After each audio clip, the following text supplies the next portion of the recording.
అందరికీ నమస్తే అండి ఫ్రెండ్స్. ఈ పూట మన వీడియో ఏమంటే ఇక్కడ చూస్తున్నారు కదా పెద్ద ఆవిడ గంగులమ్మ గారు. తనకి మాట రాదు, అంటే మాట సరిగ్గా పలకదన్నమాట. తను బీద పరిస్థితిలో ఉన్నారు, అది కాకుండా రుద్దురాలు కాబట్టి తననైతే మన జయ సెలెక్ట్ చేశాడు. జయ వాళ్ళ ఊరికి మేము వచ్చిండేది, జయ సెలెక్ట్ చేశాడు. తనకి ఈరోజు మన వంతుగా పండగ సందర్భంగా ఈ విధంగా మనం ఏమి ఇవ్వాలనుకుంటున్నామో దానైతే ఇస్తున్నాము. కాకపోతే తను మాట్లాడలేదు కాబట్టి తనని ఎక్కువ మాట్లాడించేదానికి నేను ప్రయత్నం చేయలేదండి. ఎంత మా వయసు నీకు చేసుకుంటా 70 ఏళ్ళు అయింటుందా?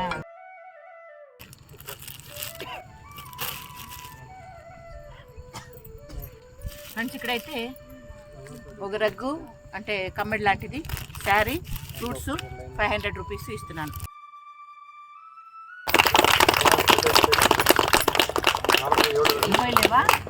పోయలేవా? ఎవరు